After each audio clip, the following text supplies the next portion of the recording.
In this video, I want to share with you the reasons why I keep buying even though the stock market keeps falling. And I think it is important to share this with those that are subscribed to this channel, that follow this channel, because at the end of the day, we talk about finance on this channel, and it is important that I share my own reasons. Now, your reason might be different. You may not do the things that I do, and that's fine. You may choose to invest in a different way, and that's okay. So if you're new here, welcome. If you're a returning subscriber, thanks for clicking on this video. Now, in this particular one, this stock market is what I'm going to focus on. And I have consistently been investing in the stock market for, I would say, since I moved to the United States. 2016, 2015, 2016 was when I actually got started, because, and I will say why, as a foreigner, you can't just open an investment account. You can't just open a brokerage account. There are so many legal processes that you have to kind of go through.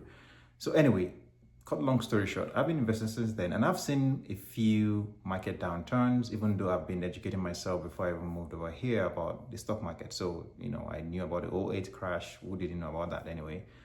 And of course, 2001 was a big one as well, right? So all those market major downturns are things that I'm familiar with, and I know that most of your gains are made when you buy low, because when you are patient enough and the market turns around and goes back up, you're able to make your money back. So I am in a situation where I'm coming from the confidence and the belief that the stock market will turn around. It's definitely going to take some time. It will take some patience. It will take some, the consistent buying of the market when it's down like this, like it is now, to really see the gains. And the mistake that a lot of people do make is that they want to wait until the market turns around and things are now clear before they get back in. But like anything that you do in this life, if you always wait until there's the green light, guess what? You're late.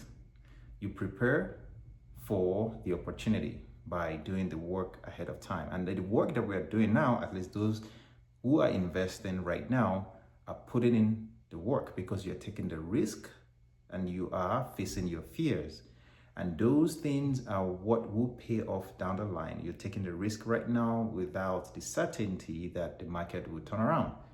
And you're taking the initiative to buy, even though you are maybe concerned about what the market will do the next day, the following week, especially in an environment where we have our policies being revealed on social media. All it takes is a tweet, and things can just take a downturn or could turn around and go up.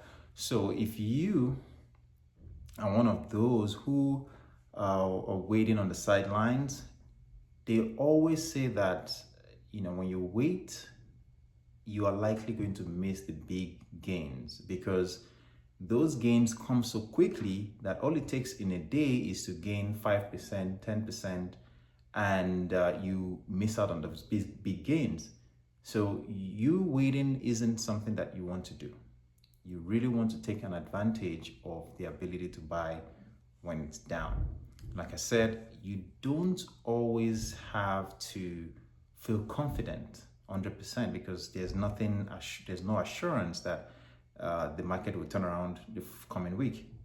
There's no assurance that the market will turn around 2 weeks from now. And the fact that we know that already is why you want to be able to take that bold step. It's a bold step, and there's so many stocks that I've bought recently and it has gone lower, all right?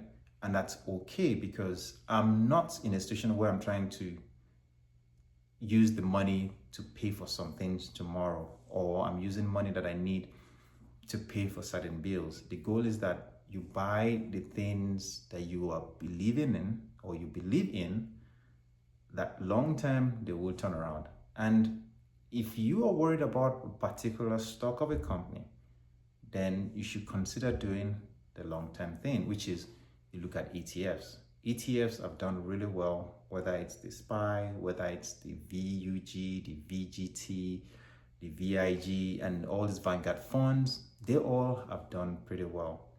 And you just need to take the bold step and invest. That's really all I'm going to share with you. If you found value in this one, don't forget to drop a like on the video, and I'll see you in the future one.